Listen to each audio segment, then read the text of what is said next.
আবির রাব্বির কাছে আসলো। রাব্বির হাত পা দড়ি দিয়ে বাঁধা আছে। আবির এসেই রাব্বিকে বলল, তোর পরিবারের সবাই সেভ আছে আমার কাছে, এখন বল কি হয়েছে। আমি তোকে সবটা বলছি, সব বলবো তোকে। বল। আসলে আমি জানি না ওকে। আমি একদিন ফিরেছিলাম, রাতের দিকে ফিরেছিলাম বাসায়, তখন কয়েকটা ছেলে আসে আমার সামনে, আমাকে তুলে নিয়ে যায়, আমাকে একজনের সামনে নিয়ে আসে। লোকটার মুখ কালো কাপড় দিয়ে ঢাকা ছিল। আমার সামনে কতগুলো টাকা রেখে বলে, এখানে টাকা আছে আর তোকে ভিডিও দেখাই, দেখ তোর পরিবারকে আমি যে কোনো সময় মেরে দিতে পারি। খুব সিম্পল একটা কাজ করে দিতে হবে আমাকে, আর একটা সব সময় সিক্রেট থাকবে। এখন বল রাজি হবে কি না। আপনি কে? আমি ডিমন সায়ান। আমার কাজটা কি? আবিরের ওপর নজর রাখা, আবিরকে কি কি করে তার ছবি তুলে সেই ছবিগুলো আমাকে আর আবিরকে পাঠিয়ে দেওয়া। আমি এটা কেন করব? না করলে অনেক খারাপ হবে বলেই তো দিলাম। আমি করব, আমার পরিবারের যেন কিছু না হয়। তারপর আমি তোর ওপরে নজর রাখি, তোর সব কাজের পিকচার আমি ইমনকে পাঠিয়ে দেই। আমি আর কিছু জানি না। ও ক্যারমাটা তাহলে তোর না, ওর? হুম। আচ্ছা চলে যা। আবির এবার কি করবে প্ল্যান সাজাতে থাকে। তবে প্রশ্ন হলো, ডিমন স্নাইপার কি চাই? ওর চাওয়াটা বুঝলে আবির ধরে ফেলতো সে কে। আবির মনে মনে ভাবতে থাকে তার কি করতে হবে। ভর্তি হয়ে আসার পর থেকে অলস সময় কেটেছে ইরিনের। এখন রাত 2টা। ইরিন বারান্দায় এসে দাঁড়ালো। পরশু ওর ওরিয়েন্টেশন ক্লাস, নতুন জীবন শুরু হবে। হালকা টেনশন হচ্ছে। আসলে ঠিক টেনশন না, উত্তেজনা। নতুন কেরিয়ার, জীবনের নতুন দিক। আবিরদের বারান্দায় ছায়া দেখা যাচ্ছে, কেউ বসে আছে মনে হচ্ছে। ইরিন আবার তাকালো, না কিছুই নেই। একটু পর আবার দেখলো, বিরক্ত লাগছে। কি হচ্ছে এসব তার সাথে? সারাদিন আবিরকে ভেবে ভেবে মাথাটা খারাপ হয়ে যাচ্ছে। রাত দুপুরেও জ্বালাতন। হঠাৎ আবিরের ডাক শুনেই চমকে উঠল ইরিন। হরিণ। ইরিন জবাব দিল না। ওর দৃষ্টিভ্রমের সাথে কি শ্রুতিভ্রম হচ্ছে শিওর না। রুমে ঢুকে যাবে যদি সত্যি সত্যি আবির হয়। আবির ফোনের টর্চ অন করে ওদের বারান্দায় আলো ধরল। আলোটা ঠিক ইরিনের চোখ বরাবর এসে পড়েছে। হাত দিয়ে আলো ঢাকার চেষ্টা করলো সে। এত রাতে বারান্দায় কি করছিস? তোর তো পরশুদিন ক্লাস আছে। আপনি এত রাতে? হ্যাঁ আমি। আপনি কখন এসেছেন? এই তো একটু আগে। কালকে ঢাকা চলে যাচ্ছি। জানি। ইরিন নিরস গলায় বলল। ও। আবির ওকে মৃদু গলায় ধমক দিয়ে বলল, এত রাতে চুল ছেড়ে দিয়ে বারান্দায় কি করছিস? চুল বাঁধ। ইরিন হাত কোপা করে চুল বেঁধে ফেলল। ঘুম আসছে না। অলস লোকদের ঘুম কম হয়, তুই তো আকামে ঢেকি, তোর ঘুম কম হয়। অবশ্য মেডিকেল লাইফে রাত জেগে পড়াটা অভ্যাস ভালো। যত কম ঘুমাতে যেতে পারবি ততই মঙ্গল। রাত জেগে পড়াশোনা করা যায়, তবে ব্যাপারটা একটু আলাদা। তুই তো আবার বিশ্বের ফাঁকিবাজ। আপনি তো রাতে ঘুমান না, গুনগুন করে গান করেন আর কফি খান। আবির হাঁ করে ওর দিকে চেয়ে আছে, তারপর বলল, সে তো অনেক রাতের দিকে, তুই রাত জেগে আমাকে পাহারা দিস। ইরিন ঠোঁট কামড়ালো, তারপর বলল, পাহারা দেবো কেন? প্রায় আপনাকে দেখি তাই। যা শুয়ে পড়, সকালে তো তাড়াতাড়ি উঠতে হবে, ঢাকায় যাবি। ইরিন চুপচাপ দাঁড়িয়ে রইল। আজকে সারা রাত আবিরের সাথে গল্প করতে ইচ্ছে করছে তার। দাঁড়িয়ে আছিস কেন? তোকে যেতে বললাম না? ইরিন ভিতরে ঢুকে গেল। কারণ যতক্ষণ না ইরিন ভিতরে ঢুকবে ততক্ষণ আবির চিল্লাচিল্লি করেই যাবে। তার চেয়ে ভিতরে ঢুকে যাওয়াটাই ভালো। রুমে ঢুকে ইরিন কাঁথা মুড়ি দিয়ে চোখ বন্ধ করলো। আবির গুনগুন করছে। ইরিনের মনে হচ্ছে পৃথিবীর সবচেয়ে মধুর সুর ওর কানে বাজছে। আবির ভাই সিঙ্গার হলেই পারত, একটু রোমান্টিকও হতে পারত। আফসোস। আবির আরিয়ানের রুমের সামনে এসে দাঁড়ালো। পায়চারি করছে সে। আরিয়ান বের হবে এমন সময় আবিরকে দেখে বলে, কি ব্যাপার, তুই এখানে দাঁড়িয়ে আছিস কেন? ভয় পাইলি মনে হলো? ভয় পাবো কেন? পেতেও পারিস। তুই আমার রুমের সামনে কি করিস? বড় ভাই তুই, এক জায়গাতে যাব ভাবছি, তোর ক্যামেরাটা আমাকে কিছুক্ষণের জন্য দে তো। ক্যামেরা? আমার কোনো ক্যামেরা নেই। আবির কথাটা শুনে হাঁটা ধরল। আরিয়ান অবাক হয়। হঠাৎ আবির আসলো, আবার চলে যাচ্ছে। একবারও বলল না কিছু। আবিরের এমন অদ্ভুত আচরণে আরিয়ান অবাক হয়। আরিয়ান ডাক দেয় আবিরকে। কি রে, চলে যাচ্ছিস কিছু না বলে? এমনিতেই। আবির মুচকি হাসলো। তারপর আমি ইরিনকে বিয়ে করতে চাই। আবিরের কথা শুনে সবাই আবিরের দিকে তাকালো। আরিয়ান আসলো সেখানে। আবির বলে, আমি ইরিনকে বিয়ে করতে চাই। আগে আমি যখন বলেছিলাম আমার বাবার কিছুই লাগবে না, কিন্তু এখন বলছি আমার সবটাই লাগবে। সম্পত্তির ভাগ আমার লাগবে। আর ইরিনকে আমি বিয়ে করব। ওর বাবার সম্পত্তি সব কিছু আমার লাগবে। সো আপনারা জলদি ব্যবস্থা করুন। আবির কথাগুলো বলে চলে আসে বাড়ি থেকে। সবাই ভাবতে থাকে হঠাৎ আবিরের কি হলো, সে এভাবে কেন কথা বলছে। আবির বের হবে বাড়ি থেকে, তখনই আরিয়ান ডাক দেয় আবিরকে।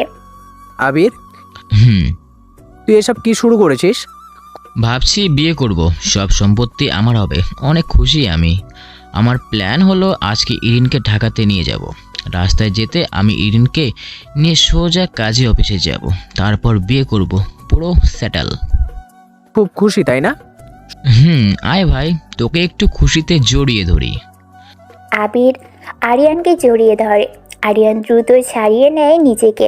আবিরকে বলে, তোর ঢং করবি না, একদম বিরক্ত লাগছে। আমার কাজ আসে, যাচ্ছি। আরিয়ান কথাটা বলে চলে যায়। আবির মুচকি হাসলো। আরিয়ান আর পিছনে তাকায় না, সে চলে যায় গাড়ি নিয়ে। ইরিন, মাইমুনা বেগম আর আজাদ বাড়ি থেকে বের হলো। একটা গাড়িতে করে তিনজন যাচ্ছে। আবির ঠিকানা দিয়ে দিয়েছে কোথায় যেতে হবে ওদের। আবির নিজেই যেত, কিন্তু সে তার কাজের জন্য যেতে পারছে না। ইরিনের খুব মন খারাপ, ইচ্ছে ছিল আবিরের সাথে যাওয়ার, কিন্তু আবির সকাল থেকে একবারও আসেনি ওদের বাসায়। ইরিন আবিরকে মনে মনে বকা দেয়। এই ছেলেটার তো ভাব কেন, সবসময় আমার সাথে শয়তান মার্কা আচরণ করে, পচা ছেলে একটা। ওরা গাড়ি নিয়ে অনেক দূর চলে এসেছে। হঠাৎ দেখে সামনে আরিয়ান দাঁড়ালো। সে হাত নাড়ছে গাড়ি থামানোর জন্য। আজাদ সাহেব আরিয়ানের সামনে এসে গাড়ি ব্রেক করলো। সাথে সাথেই কতগুলো ছেলে এসে পুরো গাড়ি ঘিরে ধরে। আজাদ সাহেব গাড়ির দরজা খুলে বাইরে আসে। আরিয়ানের দিকে তাকিয়ে তিনি বলেন, কি হচ্ছে আরিয়ান? তুই এখানে কেন? কি করছিস? ছেলেগুলো কারা? আরিয়ান কোনো কথা বলে না। ইরিনদের পাশের দরজা খুলে ইরিনের হাত ধরল, তারপর টেনে বের করে আনে।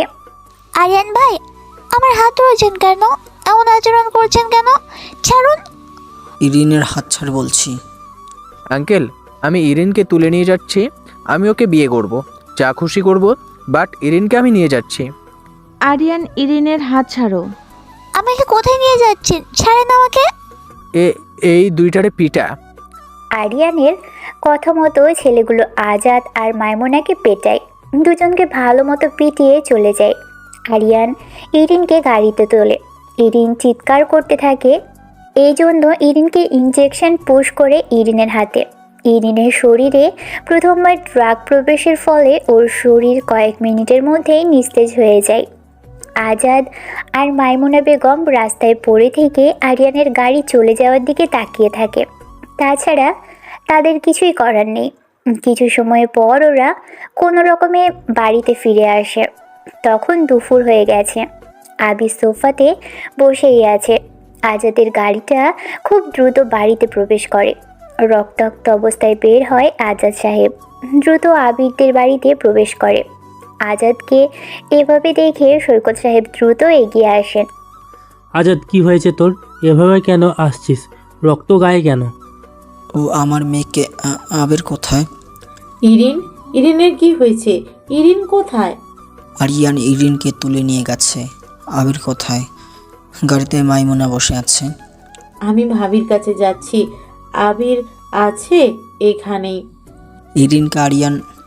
বড় বাবা, আরিয়ান ইরিনকে তুলে নিয়ে গেছে, তাই তো? আমি জানি সে তুলে নিয়ে যাবে। আবির, ইরিনকে নিয়ে আয়। আমি তো যাবই, তবে ওনাদের একটু বলবেন ওনাদের গুণধর বড় ছেলে কেমন গুণের মানুষ। সৈকত, আরিয়ান অনেক খারাপ, ওর জন্যই শিরিন মরেছে। আমার ছোট মেয়েটাকেও সে নিয়ে গেছে। তুই শিরিনের জন্য আবিরকে বাড়ি থেকে বের করে দিয়েছিলি, কিন্তু সব দোষ আরিয়ানের। আচ্ছা, তোকে আগে ডাক্তার দেখাই, তারপর শুনবো। আমার মেয়েকে ফিরিয়ে নিয়ে দে। ইরিন কোথায়? আচ্ছা, ইরানিকে আনবো তো, তুই একটু শান্ত হ। আমি ডাক্তারকে কল করেছি, আসছে এক্ষুনি। আবির চুপচাপ বসে ফোন বের করে গেমস খেলতে শুরু করেছে। ক্লাস অফ ক্লান গেম খেলে আবিরের মধ্যে কোনো উত্তেজনাই নেই। সে বসে আছে বেশ আরামসে। ডক্টর আসে, বেশ কিছুক্ষণ সময় দুজনের সেবা করে সুস্থ করে। ততক্ষণে বিকেল হয়ে গেছে। আবির দুপুরের খাবার খেয়ে আবার বসেছে সেই আগের জায়গাতে। সবাই এসে বসলো। আজাদকে জিজ্ঞেস করলো, কি হয়েছে এখন সবটা বল। আবির, তুই এখনো যাসনি ইরিনকে আনতে? ও, তুই জানবি কি করে ইরিনকে সে কোথায় নিয়ে গেছে? আমার ইরিনকে সে মেরে ফেলবে। আমি জানি তো ইরিন কোথায় আছে। জানিস, তাহলে তুই এতক্ষণ যাসনি কেন? একটু আরিয়ানের গল্প শুনবো বলে বসে আছি। কত মানুষের কত নাটক দেখার বাকি আছে তো। গুণধর ছেলের নাটক দেখতে হবে আমার। আজাদ, কি হয়েছে বলবি তো? আমি বলছি, বড় বাবার গাড়িতে করে যাচ্ছিলাম। আরিয়ান আগের থেকে রাস্তায় দাঁড়িয়েছিল। গাড়ি থামায় বড় বাবা। তখন আরিয়ান তার লোকজন এনে বড় বাবাকে মেরে ইরিনকে নিয়ে চলে যায়। তাই তো বড় বাবা? আবির, তুই এত কিছু জানিস, আমাদের আগে বলিসনি কেন? তুই জানতিস ইরিনকে সে নিয়ে যাবে? হ্যাঁ, জানতাম তো। আর আমি চাচ্ছিলাম ইরিনকে যেন আরিয়ান নিয়ে যায়। সৈকত সাহেব রাগে এগিয়ে এসে আবিরের গালে চড় দেয়। তারপর বলে, তুমি সব জানো, তাহলে কেন আগে বলুনি? আর তুমি কেন চাইছো আরিয়ান এটা করুক? ও, বুঝেছি, আমার বড় ছেলেকে তো তোমার পছন্দ না, তাই না? এই জন্য ও খারাপ কাজ করুক, তাতে তোমার কিছু আসে যায় না। বাহ, কি সুন্দর। ফ্রি হিট বলে 6 মারতে আসছেন নাকি? তোরা কি চুপ করবি? আবির, কি হয়েছে বলবি তো? বলবো তো। আগে ইরিনকে নিয়ে আসি। শিরিনের মতো তাকে আমি হারাতে দেবো না বড় বাবা।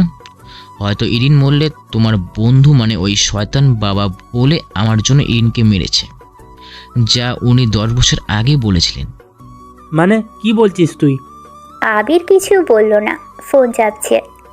হঠাৎ ফোন রেখে এসে পকেটে হাত দিয়ে সিগারেটের প্যাকেট বের করলো। ওরা ভয় পায়। জামিলকে মারার দিনও আবির সেম জায়গাতে বসে সিগারেট ধরিয়েছিল। তারপর জামিলকে মেরে ফেলেছে সে। তার মানে এবার আরিয়ানের পালা। কথাটা ভাবতেই সাবিনার বুক কেঁপে উঠল। ভাই বনাম ভাই, কি তবে এবার শেষ হতে যাচ্ছে সব? আবির সিগারেট টানতে থাকে। আজাদ বলে, আরিয়ান আর শিরিন প্রায় সমবয়সী। শিরিন আরিয়ানকে অনেক ভালোবাসতো। আরিয়ান তাকে ভালোবাসা দেখিয়েছিল, তবে শিরিনের ভালোবাসাটা সত্যি ছিল আর আরিয়ানেরটা মিথ্যা ছিল। তোর বড় ছেলে সবচাইতে আদরের ছিল। শিরিন যেখানে সুসাইড করে সেখানে আরিয়ান আর শিরিন কথা বলছিল। আবির দেখে সেটা। সেদিন ইরিন আপু আরিয়ানকে বলেছিল, আরিয়ান, আমি প্রেগনেন্ট, আমাকে কবে বিয়ে করবে? আরিয়ান এটা শুনে রেগে যায়। সে বলে, প্রেগনেন্ট মানে কবে? ইরিন বলে, তোমার বাচ্চাই তো আমার পেটে, আমাকে বিয়ে করো জলদি। আরিয়ান আরও রেগে যায়। সে বলে, আমি বাইরে গিয়ে পড়তে চাই, এত দ্রুত আমি বিয়ে করতে চাই না। আর এসব প্রেগনেন্টের নাটক বন্ধ করো। মেডিসিন খেয়ে নষ্ট করে দাও বাচ্চা। চলো ঢাকাতে গিয়ে নষ্ট করে আসি। শিরিন তখন বলে, না, এটা কেন নষ্ট করব? বিয়ে করে তো রেখে গেলেই পারো। আরিয়ান তখন শিরিনের গালে চড় মারে। আমি তোকে ভালোবাসিনি, তোর সাথে জাস্ট মজা করেছি, তোকে ব্যবহার করেছি। আমি তোকে বিয়ে করতে পারবো না। শিরিন অনেক কান্না করে, আরিয়ানের পা জড়িয়ে ধরে। আরিয়ান শিরিনের পেটের জোরে লাথি দেয়। তারপর শিরিনের গলার উপর পা ধরে চেপে ধরে। আমি পিছনে ছিলাম, ফোনে ভিডিও রেকর্ড করি। আরিয়ান যখন শিরিনকে মেরে ফেলে তখন আমি পিছনেই দাঁড়িয়েছিলাম। বড় বাবাকে ডাকতে যাব তার আগেই আরিয়ান এসে আমাকে চড় মারে। আমার হাত থেকে ফোনটা পড়ে যায়, কোথায় যায় জানি না। আমি তখন চড় খেয়ে জ্ঞান হারাই। যখন জ্ঞান ফিরে তখন দেখি শিরিনের ওড়না আমার হাতে, আর শিরিন গাছের সাথে ঝুলছে। আরিয়ান যখন আপনাদের বলে আরিয়ান যা যা করেছে সেটা সব আমার নামে চালিয়ে দেয়। আমি কিছু বুঝে ওঠার আগেই আপনারা সবাই এসে আমাকে পেটালেন। জামিল পুলিশ আনবে বলে তার কাছে কেস ঢাকার জন্য সব দলিল দিয়ে দিলেন। আমার কথা শুনেননি কেউ আপনারা। আরিয়ান যা বলেছে তাই বিশ্বাস করেছেন। সেদিন আমাকে বাড়ি থেকে বের করে দিয়েছিলেন। বারবার ঘুরে তাকিয়েছিলাম পিছনে। ফোনটা খোঁজার চেষ্টা করি, কিন্তু পাইনি। আমি তখনও দোষী, আজও দোষী। ওয়াও, বাট এবার আর আরিয়ানকে সুযোগ পাবে না, আর সুযোগ দেবও না। আমাকে মারলে কিছু বলতাম না, বাট সে বড় মা আর বড় বাবাকে মেরেছে, ইরিনকে তুলে নিয়ে গেছে। মিস্টার সৈকত সাহেব, কথাটা কষ্ট হলেও শুনেন, প্রস্তুতি হয়ে যান বড় ছেলে নয়তো ছোট ছেলের লাশ কাঁধে নেওয়ার জন্য। তবে ওয়ার্নিং, আমার আর আরিয়ানের মাঝে যদি কেউ আসে। সেই ফোনটা আমি পেয়েছিলাম আবির, ভিডিওটা আমি দেখি, তোর বড় মা আর আমি দেখি, কিন্তু ততক্ষণে অনেক দেরি হয়ে যায়। চুপ ছিলাম এতদিন, বড় ছেলের দোষ দেব, সৈকত রাগ করবে, বন্ধুত্ব নষ্ট করে দেবে ভেবে চুপ ছিলাম। আবির মুচকি হাসলো। বর্ষা থেকে উঠে দাঁড়ালো সে, তারপর বলল, আরিয়ান ইরিনকে তুলে নিয়ে যাবে, সেটা আমারই প্ল্যানের মাফিক, কারণ এটাই ছিল মাইন্ড গেম। আসি, বেঁচে থাকলে ইরিনের সাথে দেখা হবে। আবির চলে যেতেই সৈকত সাহেব বাড়িতে প্রবেশ করে জায়নের শ্বশুর, পুলিশ অফিসার, চেয়ারম্যান, এমপিরা, যাদের সাথে আবির এতদিন যা যা করেছে সবাই এসেছে। সবাই এসে বসে ওনাদের সামনে। আবির তাদেরকে ফোন করেছিল সবার সাথে আজ দেখা করে আবির চলে যাবে। সবাইকে আসতে দেখে সৈকত অবাক হয়। আপনারা এখানে? সৈকত সাহেবের কথা শুনে জায়নের শ্বশুর মানে জারার বাবা বলে, আবির নাকি চলে যাবে পার্মানেন্ট, তাই দেখা করতে এসেছি। আবির কোথায়? আবির চলে যাবে, ও তো বাহিরে, ইরিনকে আনতে গেছে। ইরিন কোথায়? আর আজাদ সাহেব, আপনার মাথায় ব্যান্ডেজ কেন? ইরিনকে তুলে নিয়ে গেছে একজন, আবির আনতে গিয়েছে, টেনশন হচ্ছে। ও, এই ব্যাপার? টেনশনে কিছু নেই। আমার ভাইয়ের মেয়েকে আকাশ নামের একজন তুলে নিয়ে গিয়েছিল। আবির এই দেয়, এই জন্য আবিরের সাথে দেখা করতে আসা। কি, কবে? জায়ানের সাথে বিয়ের আগেই হয়েছিল। আবিরের মতো একটা ভালো ছেলে আপনাদের কাছে, চিন্তার কিছু নেই। ও যেভাবে যাবে সেখানে কিছু একটা তো করবেই। আবির স্যার আসলে অনেক বড় মনের মানুষ। ওরা সবাই আবিরকে নিয়ে কথাগুলো শুনতে থাকে। সৈকত সাহেব আবিরকে নিয়ে কথা শুনে অবাক হয়। এছাড়া ওনার কিছুই করার নেই। আবির একটা ছোট বাজারে আসে। এখানে অলরেডি আবির অর্কদের ডেকেছে, তারা সবাই আছে আশেপাশে। আবির কিভাবে আরিয়ানের লোকেশন পাচ্ছে সেটা পরে জানা যাবে। আবির সন্ধ্যার আগেই পৌঁছেছে এখানে। একটি চায়ের দোকান খোলা আছে। আবির গিয়ে চায়ের দোকানে বসলো। একটা ছেলে আসলো দোকানে, কতগুলো কলা আর রুটি কিনতে চাইলো। সব মিলিয়ে দাম হয় 50 টাকা। ছেলেটা 100 টাকা দিয়েই চলে যেতে থাকে। দোকানে বাকিটা ফেরত দিতে গেলে ছেলেটা দাঁড়ায় না। আবির ছেলেটার দিকে তাকাই, ডাক দেয় ছেলেটাকে। ছেলেটা দাঁড়ালো। আবির সামনে আসে, বলে, তোর নাম কি? সুজন। ডাকলেন কেন? বাসা কি এখানেই? না মানে হ্যাঁ। ওকে। আবির পকেট থেকে ফোন বের করে, তারপর ইরিনের ছবি দেখিয়ে বলে, মেয়েটাকে দেখছো? ছেলেটা ফোনের দিকে তাকিয়ে থেকে হঠাৎ করে দৌড়ানো শুরু করে। আবির মুচকি হাসলো। অর্করা পিছু নেয় ছেলেটার। আবির ছেলেটার দিকে তাকিয়ে থাকে। সে একটা বিল্ডিংয়ের ভিতর চলে যায়। আবির অর্কদের কল দিয়ে ডাকতে থাকে। আরিয়ান ওই বিল্ডিংয়ে আছে, আমি একা যাচ্ছি, তোমরা পুরো বাজার ঘিরে রাখো। আর আরিয়ানের যতগুলো লোক আছে সবাইকে ধরে এক জায়গায় করো। আমি যাচ্ছি ভিতরে। আবির পাঁচিল টপকে ভিতরে আসে, কেউ নেই। আবির সিঁড়ি বেয়ে 3 তলাতে চলে আসে। এইটাই শেষ ফ্লোর। আবির সবগুলো রুমের সামনে দিয়ে যেতে থাকে। সব রুম তালা ঝোলানো দরজায়। একটা রুমের দরজার ভিতর থেকে আটকানো। আবির যেয়ে দরজায় টোকা দেয়। দরজা খুলে দেয় ভিতর থেকে। আবির দরজা খোলার আগেই সামনে থেকে সরে যায়। দরজা খুলতেই কতগুলো পিস্তলের গুলি চলে, কিন্তু সামনে কেউ নেই।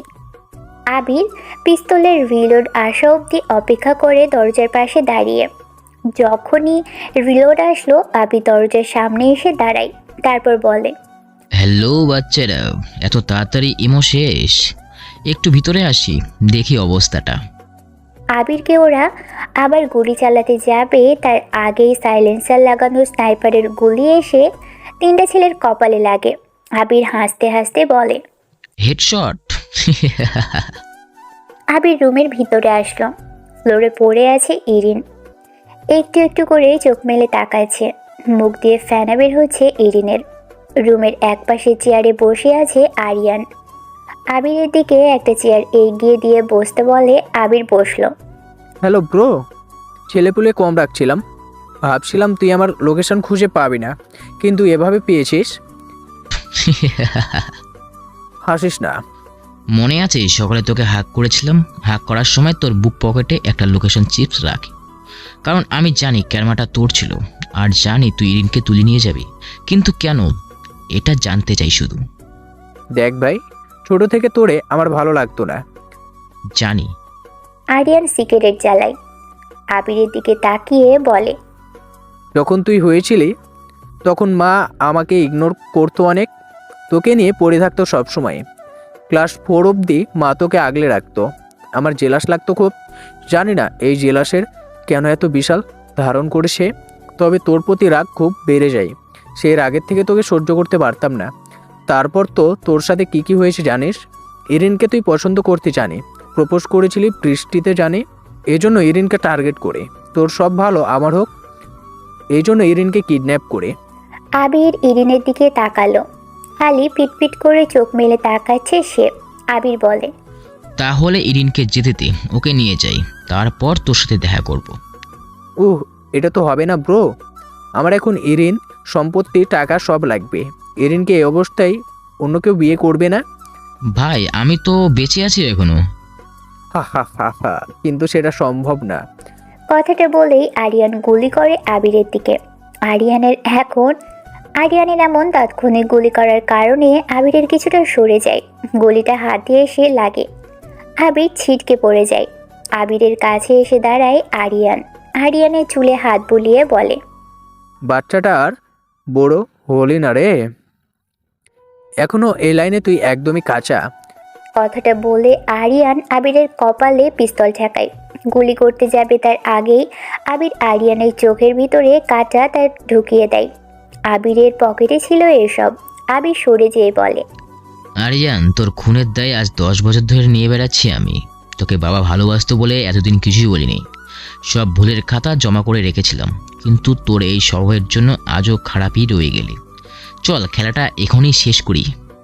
আবির আরিয়ানের পিস্তলটি হাতে নিয়ে আরিয়ানের পেটে গুলি করে। আরও একটা গুলি করতে যাবে তখনই কে যেন লোহার রড দিয়ে আবিরের মাথায় জোরে আঘাত করে। আবির ফ্লোরে পড়ে গিয়ে বলে, কি ভাই, কি সমস্যা? বারবার কেন আমার মাথাতে তোদের পিছন থেকে মারতে লাগবে? সামনে আসতে কি ভয় করে? কে ভাই, তুই আবার কে? আবির ঘুরে তাকায়। হাসির শব্দ শুনতে পায় আবির। আরিয়ান হাসছে। আবিরের মাথা ফেটে রক্ত বের হচ্ছে। আবির ঘুরে তাকিয়ে দেখে একটা কালো কাপড় পরা ছেলে হাতে রড নিয়ে দাঁড়িয়ে। আবির বলে, কে তুই? আরে গাধা, এটাই তো ডিমন স্লায়ার, মেন খেলেয়ার তো সে। আমি কেবল তার হয়ে কাজ করছি। তোকে সে চেয়েছে আর আমি চেয়েছি ইরিন ও টাকা, ব্যাস এটাই। আবির অবাক হয়। কি হচ্ছে এটা কি? আরিয়ানকে সে মেন হারামি ভেবেছিল, কিন্তু না, আসলেই আবির নিজেই ট্রাপে পড়েছে। কি করবে সে বুঝতে পারছে না। মুখোশ পরা ছেলেটা পড়ে থাকা তুলে বলল, মুখোশ পরা ছেলেটা পড়ে থাকা তুলে বসলো। তারপর মাথা থেকে কাপড় সরাতে থাকে। সম্পূর্ণ সরানো শেষ। আবির অবাক হয়ে তাকিয়ে থাকে। ছেলেটা বলে, কি ভাই, ভয় পাচ্ছিস নাকি অবাক হচ্ছিস, নাকি তুই অনেক বড় ভুল করলি ভেবে আফসোস করছিস? আবির কোনো কথা বলে না। হঠাৎ করে তার অবাকের পরিমাণ এতটা বেড়ে যাবে সে তার মাথার পেন অনুভব করতে পারে না। কারণ সামনে যে ছেলেটা বসে আছে আবির তাকে খুব ভালো করেই চিনে। সে চেয়ারে বসে হাতের তালুতে কোকেন দিয়ে সেটা নাকের সাথে গন্ধ নিয়ে গালে ঢেলে দেয়। তারপর কয়েক সেকেন্ড চোখ বন্ধ করে থেকে আবিরের দিকে চোখ মেলে তাকায়। কি আবির, কথা বলিস না কেন? তোর নাটকগুলো ভালো লাগে তো ওঠ, মার আমাকে। জয়ান তুই? Yes bro, I am demon Shayan, always Shayan. তার মানে এতদিন আরিয়ানকে নিয়ে যা ভাবতাম সেটা তুই ছিলি? আরিয়ানের সাথে ডিল হয়েছিল, সে আমাকে তোকে এনে দিবে, এজন্যে আরিয়ান কিডন্যাপ করে। তুই যখন আরিয়ানকে জড়িয়ে ধরেছিলি তখন ওর পকেটে চিপ লাগাতে দেখি। আমি আরিয়ানকে বেশি দূর যেতে দেইনি। এখানে আনতেই বলে তারপর তুই যখন বাড়ি থেকে বের হলি তখন তোর পিছু নিয়ে চলে আসলাম, তারপর তো এসে তোদের নাটক দেখলাম। এখন হয়তো তোর মাথায় প্রশ্ন করতে পারে যে আমি কেন তোকে এনেছি, তাই না? ভাই জায়ান, আমাকে তো ছেড়ে দে, আমি হাসপাতালে যেতে চাই। চুপ করো তো। জায়ান কথাটা বলেই নিজের কোমর থেকে পিস্তল বের করে আরিয়ানের বুকে গুলি করল। আবির চমকে ওঠে, কেমন যেন ভয় পায় সে। জায়ান এতটা হিংস্র কখনো জানা ছিল না আবিরের। জায়ান পিস্তলটা কোমরে গুজে বলে, বেশি কথা বলো তো বড় ভাই, ছোট থেকেই ওর কাহিনী সহ্য করে আসছি। বিরক্তিকর, মরে গেছে ভালো এসে। আফসোস হচ্ছে তোর মা বাবাকে নিয়ে, দুইটা ছেলে তার হারাতে হয়ে বসেছে। ইস কত কষ্ট হবে রে। তুই কেন এমন করলি? Relax relax. জায়ান আবারও ড্রাগস নিল। আবির বুঝে যায় জায়ান এই ড্রাগস নিতে পারদর্শী, আর এই ড্রাগস খুব চেনা চেনা লাগছে আবিরের। আবির বলে, জামিলের ড্রাগস না এটা, তার মানে তুই জামিল। যাক বুদ্ধি আছে দেখছি তোর। ঠিক ধরেছিস। আমি আগে থেকেই জানতাম আমি জামিলের ছেলে। মা আমাকে সবটা বলেছিল। ছোট থেকেই জানতাম আমি যে চাকরি করি সেটা আমার বাবা মানে জামিলের আন্ডারে করতাম। এই ড্রাগসগুলো আনা, মার্কেটে সেল করা সব কিছু আমার ওপর ছিল। কোটি কোটি টাকা আমার হাতে আসতো। সব তো ঠিক হচ্ছিল, হঠাৎ করে তুই এলি। ও হ্যাঁ, জীবন মানে আমার সৎ ভাই আমার সাথেই কাজ করতি, তাতে তুই মেরে দিলি। তারপর থেকে তোর ওপর আমার নজর রাখা হয়েছিল। আমার ওই লোক যদিও বাবার হয়ে কাজ করত, আর আমি ছিলাম বাবার কাছের লোক, যাকে বলা হয় ডান হাত। সব ঠিকঠাকভাবে চলছিল। তুই এসে ঝামেলা পাকিয়ে দিলি, আকাশকে মারলি, রহিমকেও ছাড়লি না। যাই হোক, একটা মাইন্ড গেম খেলি এখানে। মা বাবা কাহিনী আমি নিজেই ফাঁস করি। রহিম তোকে সবটা বললেও ছবিগুলো কিন্তু আমি তোর কাছে পাঠাই। মানে তুই আর জামিল কেউ জানতি না যে তোদের সাথে মাইন্ড গেম খেলা হচ্ছে। দুইজনের কাছে দুইজনের ছবি পাঠাতাম। আমি ছবি তোলার দায়িত্ব দিয়েছিলাম আরিয়ানকে। তোর ভাই তো ফকির, এত দামি ক্যামেরা সে কোথায় পাবে? তোর ভাই আরিয়ান আবার কাকে দিয়ে ছবি তোলা তো জানি না। আমি ছবি পেতাম ব্যাস, কিন্তু তুই সেটা ধরে ফেললি। প্ল্যান মাফিক তুই আরিয়ানকে ধরলি, মানে ভাবলি সে তোর সাথে সব কিছু করেছে। কিন্তু তুই এটা বুঝলি না আমি ইচ্ছে করে যেন তুই আরিয়ানকে সন্দেহ করিস সেটা প্ল্যান করলাম, সেটাতে তুই পড়লি। তবে আরেকটা প্ল্যান ছিল, তুই আমার বাবাকে মারবি, মানে জামিলকে মেরে ফেলবি। তোর মাধ্যমে মেরে ফেলার খেলাটা সাজালাম। কিভাবে তোকে বলি, আমার মাকে বলেছিলাম জামিলকে যেন বলে জলদি তাকে তার স্ত্রীর পরিচয় সবার সামনে যেন আনে। মা যে সেটাই করলো। কিন্তু জামিলকে আবার বলেছিলাম যেহেতু আবির সব জানে, তাই যদি মা সব কিছু সামনে আনতে চাই মানে মেরে ফেলবে, তাই ঝামেলা আর হবে না। বাকিটা আমি সামলাবো। এক ঢিলে তিনটা পাখি। মরলে কিভাবে হয়েছে লাভ জানিস? এই যে বাবার মানে জামিলের যা কিছু আছে তা এখন সব আমার, কারণ উনি জীবনের মরার পর সব আমাকে দিয়ে গেছে। তবে জামিল বহুত হারামি। সে যদি কারো দ্বারা খুন হয় বা স্বাভাবিক মৃত্যু যদি না হয় তাহলে আমি কিছুই পাবো না। শালা বহুত পাকা খেলোয়াড়। এই জন্যে তোর দ্বারা ওনাকে সরালাম। উনি মাকে সরিয়ে দিল। আমার ব্যাপার জানতো আরিয়ান, তাকেও প্ল্যান মাফিক তোর দ্বারা সরালাম। বাকি আছিস তুই। বাবার ক্ষমতা আর টাকা সব আমার এখন। তোকে মারলে সব খেলা এখানে শেষ। তো চল খেলাটা সমাপ্ত করি। জায়ানের কথা শুনে আবির স্তব্ধ হয়ে যায়। ওর মাথায় এখন কিছুই আসছে না। যন্ত্রণাটা বেড়ে গেল আবার। আবির কোনো রকমে উঠে দাঁড়ালো। জায়ান এসে একটা লাথি দেয় আবিরকে। আবির আবার দূরে গিয়ে পড়ে। জায়ান ইরিনের কাছে আসে, বলে, ইরিনকে বাঁচিয়ে রেখে কি হবে? সে তো সব শুনেছে। এটাকেও মেরে ফেলি। জয়ান, ইরিনকে মারিস না। আমি কেন তোর কথা শুনবো? জায়ান উঠে দাঁড়ায়। কোমর থেকে পিস্তল বের করে ইরিনের সোজা তাক করলো। আবির কোনো রকমে উঠে আসার চেষ্টা করে, কিন্তু আবির পারে না।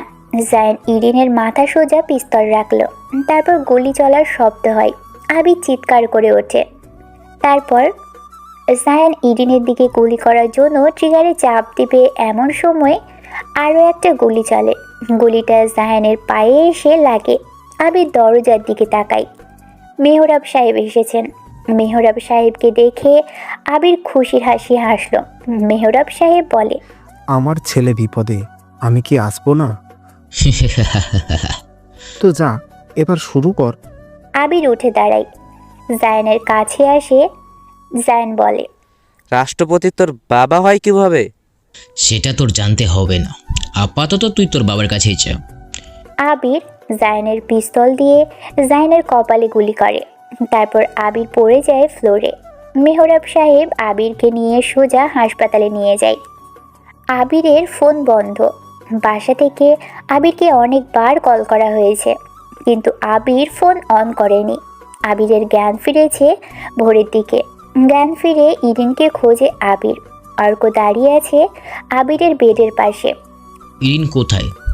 পাশের কেবিনে স্যার। মেহরব স্যার ওনার সাথে আছে। অতি কড়া মাত্রায় ড্রাগস দিয়েছিল ইরিনকে, এর জন্য কন্ডিশন খারাপের দিকে যাই, তবে এখন সুস্থ, ঘুমাচ্ছে সে। আচ্ছা, আমাকে নিয়ে চল। আবিরের পাশের কেবিনে ইরিন ঘুমোচ্ছে। আবির আসতেই মেহরাব সাহেব বলে, বয় এখানে, ডাক্তার বলেছে আর ঘন্টা খানিক পর হয়তো জ্ঞান ফিরবে ইরিনের। আবির বসলো একটা চেয়ারে। ইরিনের হাত ধরে আবির। খুব মায়া লাগছে আবিরের ইরিনকে দেখে। ইরিন ঘুমিয়ে আছে। মুখের দিকে তাকিয়ে থাকে আবির। সকাল 7টার দিকে ইরিনের ঘুম ভাঙে। চোখ মেলে তাকিয়ে এসে আবিরকে দেখতে পায়। আবিরকে দেখেই ইরিন জড়িয়ে ধরে। তারপর বলে, আপনি?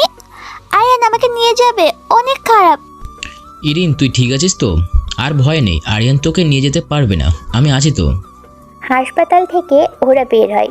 সব কিছু এখন ঠিকঠাক আছে। সকাল 10টার ভিতরে ওরা গ্রামে এসে পৌঁছলো। আবির, ইরিন, মেহরাব আর অর্ক, সাথে অনেক অনেক পুলিশ আছে। আবিরেরা গ্রামে যখন প্রবেশ করে কতগুলো গাড়ি নিয়ে, তখন গ্রামের সবাই অবাক হয়ে তাকিয়ে থাকে। সৈকত সাহেবের বাড়ির দরজায় আসলো।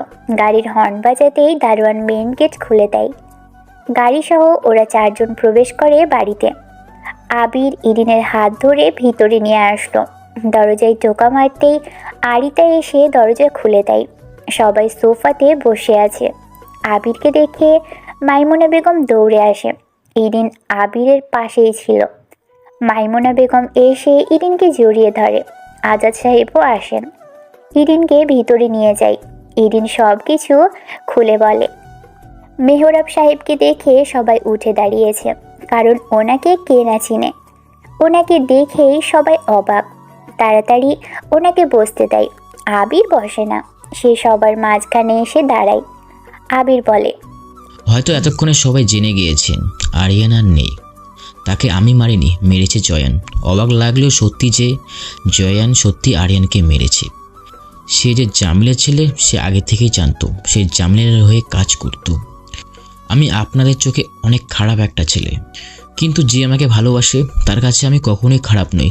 যেমন মেহরাব সাহেব আর অর্ক, এই দুটো মানুষ আমাকে অনেক বেশি ভালোবাসে। এতক্ষণে তো জেনে গিয়েছেন আমি শিরিনকে মারিনি, শিরিনকে মেরেছে আরিয়ান। আমাকে যখন বাড়ি থেকে বের করে দেওয়া হয়, তখন আমি ঢাকাতে যাই। সেখানে রাস্তায় বসেছিলাম, হঠাৎ একটা গাড়ি অ্যাক্সিডেন্ট করে আমার সামনে। আমি দৌড়ে যাই, সেখানে যেয়ে দেখি মেহরাব সাহেব। তখন তিনি মন্ত্রী নন, ওনাকে নিয়ে হাসপাতালে যাই। অনেক রক্ত লাগে, আমি তাকে নিজে রক্ত দিই। তারপর ওনার সাথে পরিচিত হই, সব কিছু ওনাকে বলি। উনি আমাকে থাকতে দেয়। ওনার ওয়াইফ মারা গিয়েছিল অনেক আগেই, আর তিনি বিয়ে করেননি। আমাকে তার ছেলের মতোই করে মানুষ করে, পড়াশোনা করায়, আমাকে মাস্তানিও শেখায়। সব কিছু জানি আমি। ওনাকে মন্ত্রী বানাই, আর আমিই বর্তমান রাষ্ট্রপতি। আর মেহরাব সাহেব আমার কথা মতো এখানে আসছেন। আমি যদি বলি আমি আপনার চেয়ারে বসবো, তিনি ছেড়ে দিতে বাধ্য। বাট ওসব আমার প্রয়োজন নেই। আমি ছদ্মবেশী রাষ্ট্রপতি। উনি একটা জিরিপ করে দেশের অবৈধ টাকার মালিক কে কে। সেখানে নাম আসে প্রথমে জামিলের। উনি আমাকে এখানে পাঠায়। ব্যাস, আমি গ্রামে আসি। তারপর তো আপনারা সবই জানেন। তবে হ্যাঁ, আমি আজই চলে যাব। পারলে আপনারা আমাকে মাফ করে দিয়েন। কথাগুলো বলে আবির মেহরাব সাহেবের দিকে তাকায়। উনি উঠলেন। আবির পা বাড়ায় চলে আসার জন্য। সৈকত সাহেব ডাক দেয়। আবির থামে। উনি বলেন, ছোটো খোকা, আমাকে মাফ করে দে বাপ, তোকে অনেক ভুল বুঝিয়েছি, প্লিজ যাস না আমাদের ছেড়ে। আবির কান্না করে দেয়। ঘুরে তাকাতেই সবাই এসে আবিরকে জড়িয়ে ধরে। আবির বলে, আচ্ছা যাব না, তবে আমার যে ঢাকাতে কাজ আছে, আমার তো যেতে হবে। তাহলে আমি আর ইরিনের মা ইরিনকে নিয়ে তোর সাথে যাব। ইরিন সেখানে পড়াশোনা করবে। আমরা তাহলে ঢাকায় চলে যাই, গ্রামে রহিম আছে, বাকি সব দেখে রাখবে। বাবা, আপনার কোনো সমস্যা আছে? আরে কিসের সমস্যা, বিশাল বাড়িতে আমরা থাকতাম, আজ থেকে মানুষ ভর্তি থাকবে, বেশ ভালোই হবে, চলো সবাই। এরপর সবাই মিলে ঢাকাতে চলে আসে। আবির অবাক হয়, এত কিছু হলো আর ইরিনের সাথে তার বিয়ের কথাটা কেউ বলল না। ধুর। কেটে যায় 2 মাস। আবির ইরিন এখন ঢাকাতে থাকে। আবির অনেক ব্যস্ত হয়ে পড়ে। আজ ইরিনের প্রথম মেডিকেল ক্লাস করতে যাবে। আবিরের মেডিকেল কলেজের পাশে নিজের অফিস। কালকে রাতে ইরিনের সাথে আবিরের কথা হয়েছিল। আজ সে কোথাও বের হবে না বলেছিল, কিন্তু আজ যখন ইরিন বের হয়েছে মেডিকেলে যাবে বলে, সকালবেলা দরজার কাছে আবিরকে রেডি হয়ে দাঁড়ানো দেখে ইরিন অবাক হয়ে গেল। কণ্ঠে বিস্ময় নিয়ে জিজ্ঞেস করলো, এত সকালে কোথায় যাচ্ছেন আপনি? হসপিটালে। কেন, কি হয়েছে? আমার এক বন্ধু অসুস্থ, তোদের মেডিকেল কলেজে নিয়ে গেছে, তো তাই। ভালো হলে আপনার সাথে যেতে পারবো। আমার একটা কাজ আছে, কাজ শেষ করে আমি হসপিটালে যাব। তোদের দেরি হয়ে যাবে, তুই চলে যা। হোক দেরি, আমি আপনার সাথেই যাব। আমি যেতে যেতে তোর ক্লাস মিস হয়ে যাবে তো। হবে না। আচ্ছা আয়। আপনার আবার কোনো সমস্যা হবে না তো? মানে আপনার বন্ধু কলিগ যদি কেউ দেখে? হবে না। ওরা যদি আমার কথা জিজ্ঞেস করে কি বলবেন? আবির চিন্তায় পড়ে গেল। সত্যি তো, কি বলবে সে? ইরিন ঠোঁট কামড়ে দাঁড়িয়ে আছে। কি হলো, কি বলবেন ওদেরকে? বলবো না, আমার কাজিন, ছোট বোনের মতো। আবিরের কথা শুনে ইরিন চটে গেল। আমি কেন আপনার ছোট বোন হতে যাব? তুই রাগ করছিস কেন? আমি কি ছোট বোন বলেছি নাকি? বলেছি ছোট বোনের মতো, কাজিন সিস্টার। ইরিন গদগদ করে বেরিয়ে গেল। পিছন ফিরে তাকালো না পর্যন্ত। আবির মুখ টিপে হাসছে। সে যা ভাবছে, ইরিন যদি সত্যি সত্যি সেই কারণে রেগে থাকে, তাহলে আজকে আবির সবাইকে ট্রিট দেবে। ইরিন হেঁটে অনেক দূরে চলে গেছে। আবির বড় বড় কদম ফেলে ওর কাছে এগিয়ে গেল। সামনে দাঁড়িয়ে পথ আটকালো। ইরিন অন্যদিকে মুখ ফিরিয়ে দাঁড়িয়ে আছে। আবির মুচকি হেসে বলল, ইদানিং তুই যে আমার উপর অল্পতে রেগে যাস, সেটা কি তুই জানিস? জানি। তাহলে রাগিস কেন? আমার ইচ্ছা। আচ্ছা, হ্যাঁ, আপনি শুনুন, আমাকে ক্লাসে দেরি হয়ে যাচ্ছে। তুই না বললি আমার সাথে যাবি? না, যাব না। আচ্ছা, কেন যাবি না? তোকে কাজিন সিস্টার বলছি বলে। আচ্ছা তুই বল, আমি কি বলবো তোকে? আপনার বান্ধবী। আবির হো হো করে হাসা শুরু করে দিল। ইরিনের মাথায় চাটি মেরে বলল, ইস, আমার বান্ধবী। আমার বয়স কত জানিস? কত? 27। তো কি হয়েছে? বোকার মতো কথা বলিস না তো ইরিন। ফার্স্ট ইয়ারের স্টুডেন্ট একজনের 27 বছর ছেলের বান্ধবী হবে, এর মানে বুঝিস? পরে কিন্তু আমাকে তুই দোষ দিতে পারবি না। আপনাকে খেপাবে কেন? না না, কেন? সেটা তোর জানার দরকার নেই। আয় গাড়িতে ওঠ, এবার কিন্তু সত্যি সত্যি দেরি হয়ে যাচ্ছে। ইরিন গাড়িতে উঠে বসলো। আবির ওকে ক্লাসের সামনে নামিয়ে দিয়ে চলে গেল। ইরিন সেদিকে তাকিয়ে মুচকি হাসলো। পড়াশোনায় ডুবে থাকতে থাকতে সময় যে কত দ্রুত চলে যাচ্ছে সেটা ইরিনের মাথাতেই নেই। ইরিনের বাবা ধানমন্ডিতে বাসা নিয়েছেন। আবিরের বাবাও নিয়েছে পাশাপাশি বিশাল ফ্ল্যাট। আর আবির রয়ে গেছে গুলশানে মেহরাব সাহেবের সাথে আগের বাড়িতেই। আজকে ইরিনের টার্ম ফাইনাল শেষ। বাসায় আসবে ইরিন, সাথে ইতিহাদ আর আসিফ আছে। আসিফ ছেলেটার স্বভাব ভালো না, তবে সাথে ইতি আছে তাই ভরসা। ইতির বাসাও ধানমন্ডির কাছাকাছি। ইরিন ব্যাগপত্র নিয়ে গেটের সামনে দাঁড়িয়ে আবিরের নাম্বারে ফোন দিল। রিসিভ হলো না। ইরিনের বিরক্ত লাগছে। এই লোককে ফোন দিয়ে সহজে পাওয়া যায় না। উনি কি ওর ফোন দেখলেই এমন করে নাকি সবার সাথে এমন? আবির রেস্টুরেন্ট থেকে লাঞ্চ শেষ করে হাসপাতালের রোড হয়ে নিজের অফিসের দিকে যাচ্ছে। ইরিনকে গেটের সামনে দেখে বলল, ব্যাগপত্র নিয়ে দাঁড়িয়ে আছিস কেন? বাসায় যাব। ছুটি আছে? হ্যাঁ 5 দিন। তো দাঁড়িয়ে আছিস কেন? একা যাচ্ছি না তো, ইতি আর আসিফের জন্য ওয়েট করছি, ওদের সাথে যাব। কার সাথে? ইত্তিতা আর আসিফ আমার ক্লাসমেট। ওদের কথার মাঝখানেই ইতি ফোন দিয়ে জানালো সে যেতে পারবে না, তার গার্লফ্রেন্ডের সাথে ঘুরতে বেরোবে। বিরক্তি ফুটে উঠল ইরিনের চেহারায়। আবির ওর বিরক্তি মুখের দিকে তাকিয়ে বলল, কোনো সমস্যা? ইত্তি যাচ্ছে না, আমাকে আসিফের সাথে যেতে হবে। তুই ওর সাথে যাবি? হ্যাঁ, আমি ইত্তিকে বাসায় যাব বলেছিলাম, তখন আসিফ বলল সেও যাবে। ওর সাথে যাওয়ার দরকার নেই, ফোন করে বারণ করে দে, বল যে তুই যেতে পারবি না। কেন? আমার তো ছুটি আছে।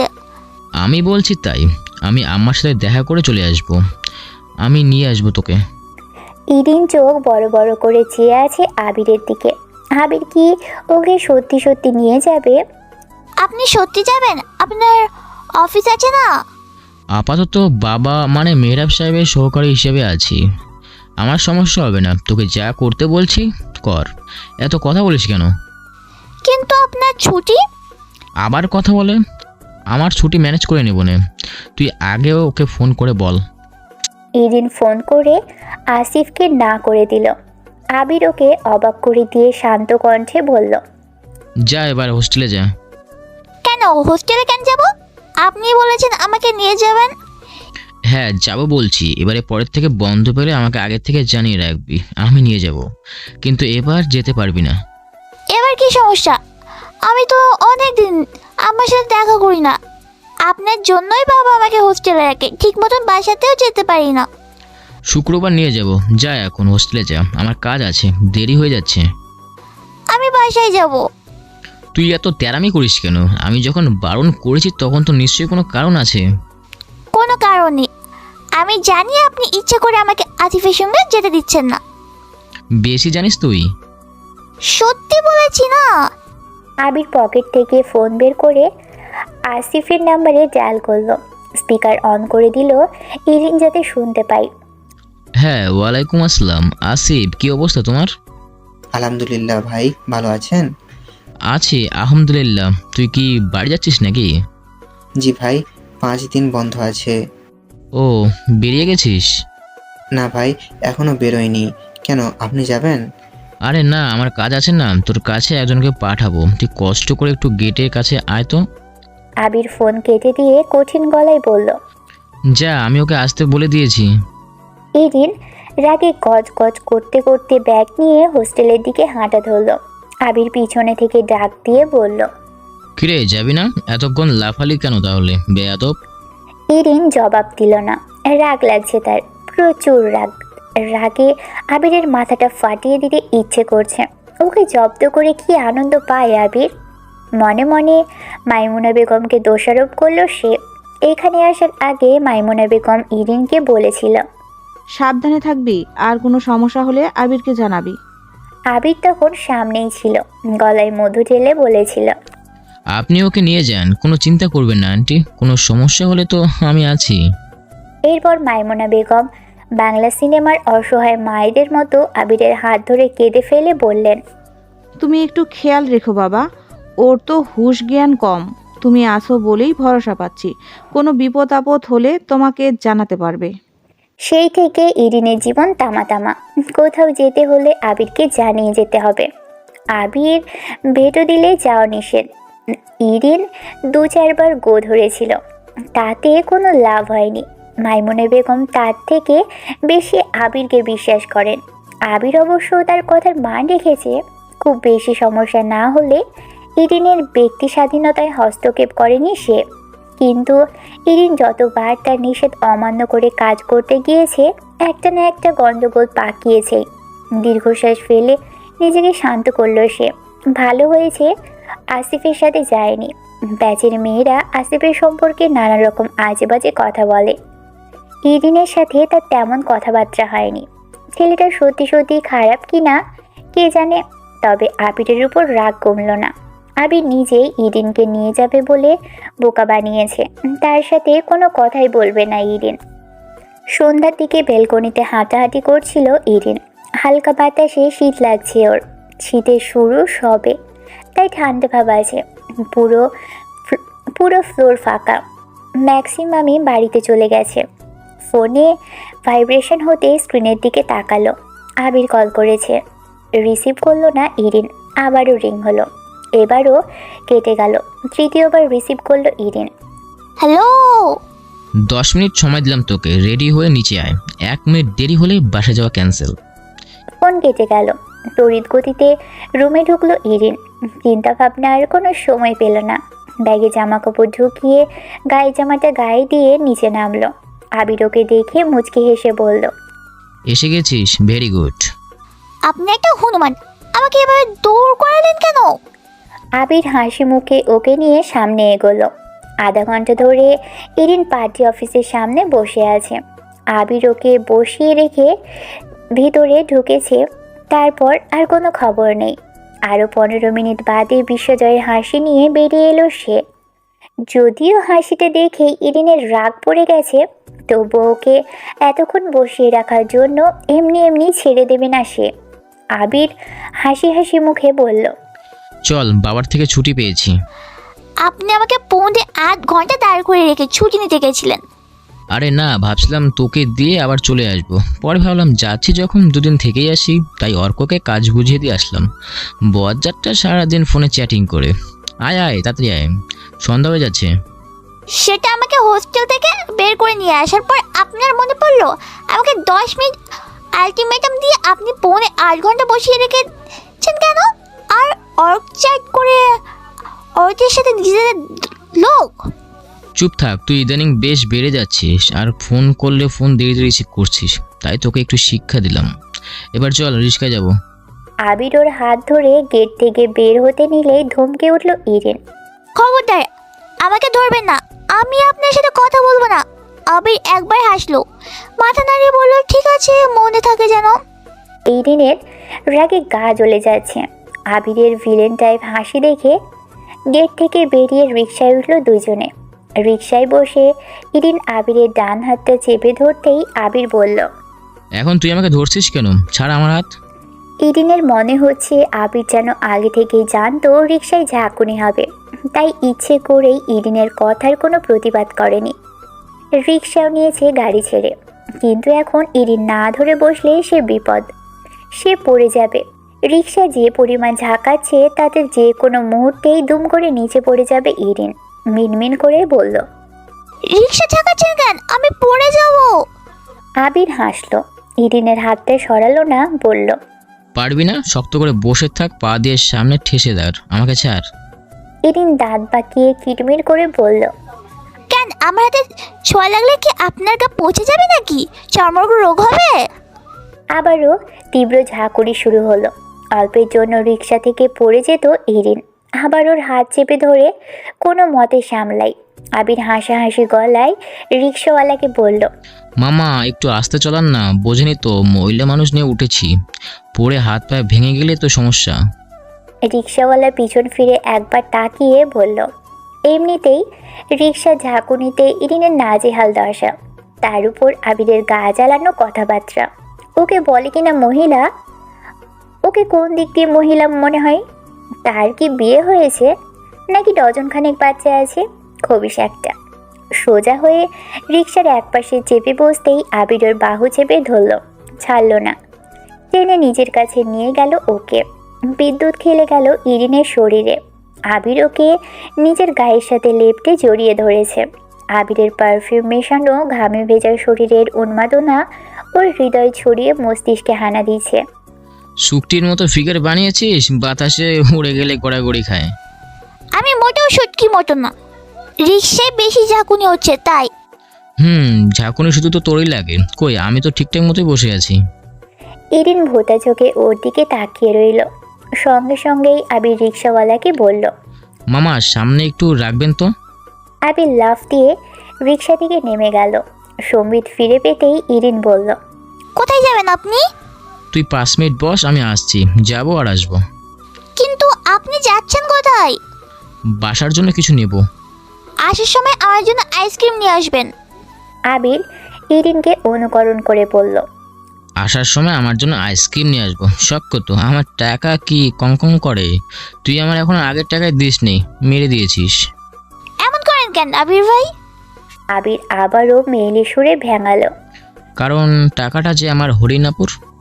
ঠিক আছে, না আনলে আনবেন না, কিন্তু মনে রাখবেন আইসক্রিম না আনলে আপনি একটা মেয়ে।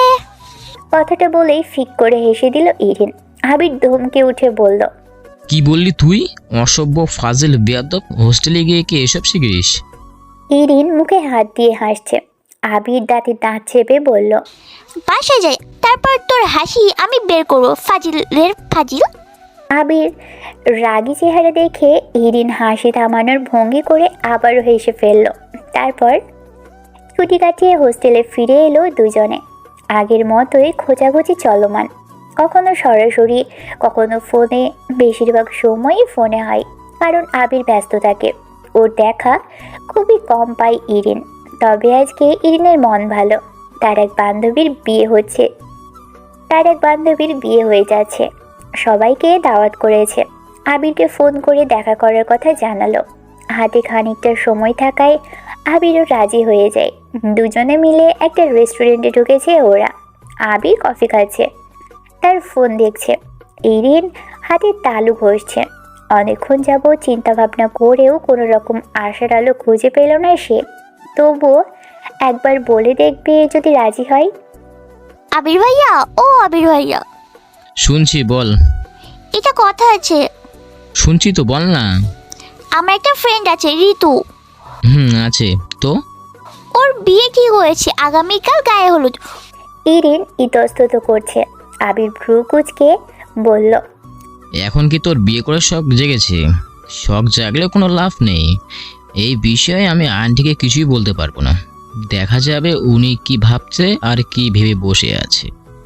তোর যদি বিয়ে করার খুব বেশি শখ থাকে তাহলে তুই গিয়ে বল। উফ, আপনি সহজভাবে কিচ্ছু ভাবতে পারেন না।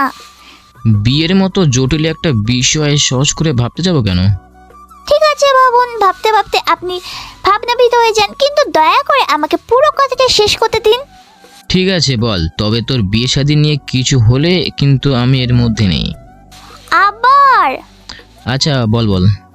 আমার বান্ধবীরা সবাই ঋতুর গায়ে হলুদে যাবে, আমাকেও জোর করছে। তুই তো বাচ্চা না যে তোকে জোর করবে। হ্যাঁ, আমি বাচ্চা না, কিন্তু ওরা আমাকে জোর করছে সবাই যাবো। ওরা কি বলেছে তুই না গেলে তোকে টেনে নিয়ে যাবে, নাকি ওরা বলেছে যে তোকে কোলে করে নিয়ে যাবে? আপনি আমাকে একটু ফোন দিয়ে বলেন না। আবির ফোন বন্ধ করে পকেটে ঢুকিয়ে নিয়ে বলল। কেন আমি বলবো কেন? তুই যেতে চাস তুই বলবি, আমাকে টানছিস কেন?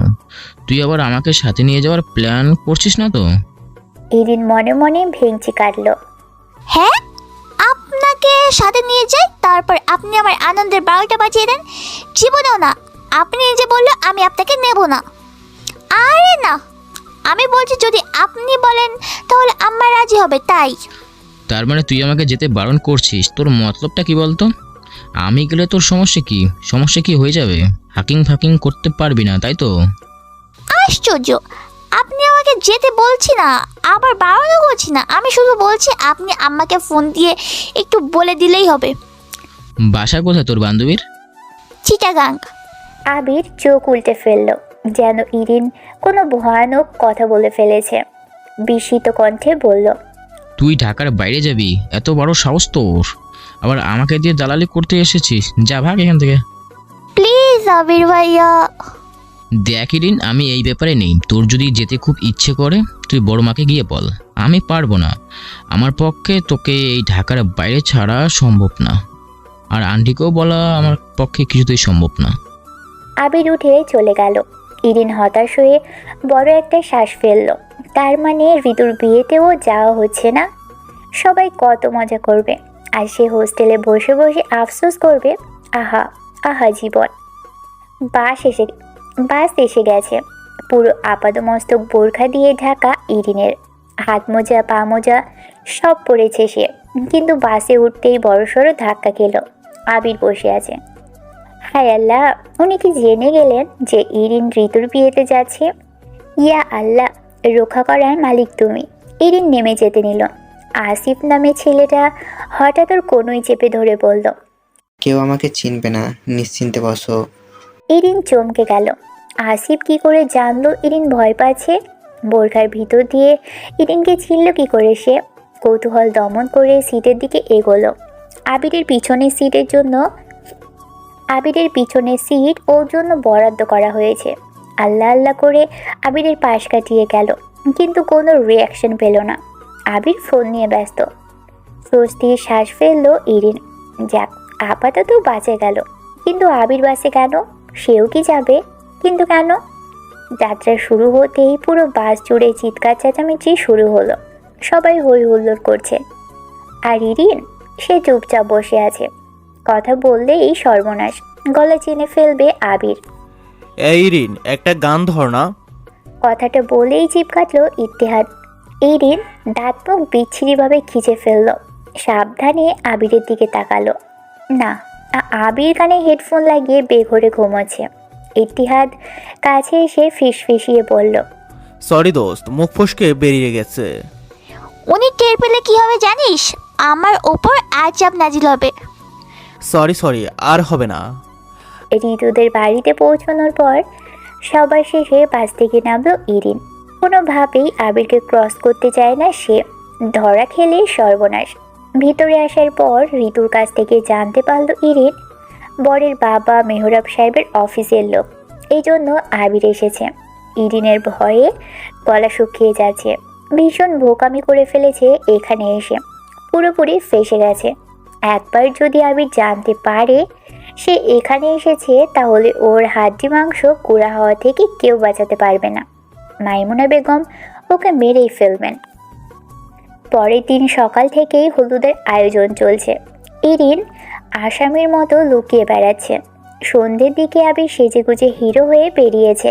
সাদা পাঞ্জাবির উপর হলুদ কোটি, তার সাথে চুড়িদার পায়জামা, চুলগুলো স্পাইক করা, গলায় ক্যামেরা ঝোলানো। অসম্ভব সুন্দর লাগছে। ইরিন আড়াল থেকে লুকিয়ে লুকিয়ে ওকে ফলো করছে। স্টেজের কাছে সবাই আনন্দ করছে, কিন্তু সে যেতে পারছে না। তবে খুব বেশি আফসোস হচ্ছে না। তার দৃষ্টি আবিরের দিকে। বেশ লাগছে আবির নামক বদ ছেলেটাকে। হলুদের প্রোগ্রাম শেষ হতে হতে অনেক দেরি হয়ে গেল। ক্লান্ত শরীর নিয়ে বিছানায় গা এলিয়ে দিতেই ঘুমের দেশে তলিয়ে গেল সবাই। কেবল ঘুম আসছে না ইরিনের। অন্যদের মতো সে লাফালাফি করতে পারেনি। সে তো লুকিয়ে লুকিয়ে ঘুম আসছে না দেখে এপাশ ওপাশ করছিল সে। তারপর দরজা খুলে চুপি চুপি উঠানে বেরিয়ে গেল। আলোতে ঝলমল করছে চারিদিক। পুকুর পাড় সহ পুরো বাড়ি লাইটিং করা হয়েছে। পুকুর পাড়ে সিঁড়ির উপর গিয়ে বসলো ইরিন। ঠান্ডা ঠান্ডা বাতাস বইছে, ঝিঝি পোকার ডাক, মনোমুগ্ধকর এক পরিবেশ। আচমকা বিকট আওয়াজের চিৎকার শুনে লাফিয়ে উঠল। ইতিহাদের গলা মনে হয়েছে। ভূত ভূত বলে অনবরত চিৎকার করছে। ইরিন লাফ দিয়ে উঠে গেল। তারপর কোনো কিছু না ভেবেই এক দৌড়ে ঘরের ভিতর। বুক ধড়ফড় করছে। সাংঘাতিক ভয় পেয়েছে সে। উঠানে মানুষ জমা হয়ে গেছে। ঋতু, চাচা, আবির, ঋতুর বড় ভাই, বর সবাই চলে এসেছে ইতিহাদে চিৎকার শুনে। ঋতুর বড় চাচা গম্ভীর গলায় বললেন, আমি দেখেছি চাচা চুল ছেড়ে দিয়ে পুকুর পাড়ে বসেছিল। উনি টর্চ নিয়ে পুকুর ঘাটে নামলেন। ইত্তিকে উদ্দেশ্য করে বললেন। ইত্তি হাতের ইশারা দেখিয়ে দিল। ইরিন ঘরের ভিতর জানালা দিয়ে সব দেখছে। ইতিহাদের বাচ্চা ওকে দেখে ভূত ভেবেছে। ওকেও ভয় পাইয়ে দিয়েছিল। বলদের বলদ, এত জোরে কেউ চিৎকার দেয়? ভিতুরাম। আবির ইতিহাদের পিঠে চাপড় দিয়ে বলল, আয় চল ঘুমাবি, ঘুমের ঘোরে মাঝে মধ্যে এমন হয়, আয়। ইতিহাদ করুণ চোখে আবিরের দিকে তাকালো। আফসোস হচ্ছে তার। কথা তার কেউ বিশ্বাস করছে না। বিয়ের দিন সকালবেলা ইরিন চুপি চুপি ইতিহাদের রুমে ঢুকলো। ইতিহাদ বোধহয় ঘুমোচ্ছে। রাতের ঘটনাটা খুলে বলবে ভেবেই ভিতরে ঢুকছিল সে। কিন্তু ভিতরে ঢুকতেই ভয়ে জমে গেল। ইতিহাদ নয়, খাটের উপর আবির শুয়ে আছে। ইরিন যেভাবে এসেছিল চুপি চুপি, আবার সেভাবে পেরিয়ে যাওয়ার জন্য পা বাড়ালো, কিন্তু তাতে বাধা পড়ল। পিছন ফিরে দেখলো আবির ওর হাত ধরে রেখেছে। ইরিনের হাত পা কাঁপছে, গলা শুকিয়ে ভয়ে, বুক ধড়ফড় করছে। আবির এবার ওর কি অবস্থা করবে আল্লাহই জানেন। মনে মনে সৃষ্টিকর্তাকে স্মরণ করে নিল সে। দরজা বন্ধ করে আয়। দরজা বন্ধ করবো কেন? ইরিনের ভয় করছে, দরজার বন্ধ করে আবির কি তাকে শাস্তি দেবে? কথা আছে তোর সাথে। আমি রেডি হব, আপনার কিছু বলার থাকলে পরে বলবেন। ইরিন, তুই কেন শুধু শুধু নাটক করছিস? ইরিন দরজা বন্ধ করে খাটের কাছে দাঁড়ালো। আবির কিছু বলল না, ঘাড়ের কাছে হাত রেখে উল্টো হয়ে শুয়ে পড়ল। এদের বিছানাগুলো প্রচুর শক্ত, ভালো মতো ঘুমাতেই পারেনি। শেষ রাতে তাও একটু চোখ লেগে আসলো, তোর ভূতগিরিতে সেটা উদা হয়ে গেছে।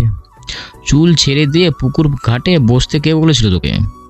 এর জন্য তো তোকে কোথাও ছাড়তে চায় না একা। ইরিনের বুকটা ধক করে উঠল। তার মানে আবির আগে থেকেই জানতো যে ইরিন এখানে এসেছে, কিন্তু কিভাবে?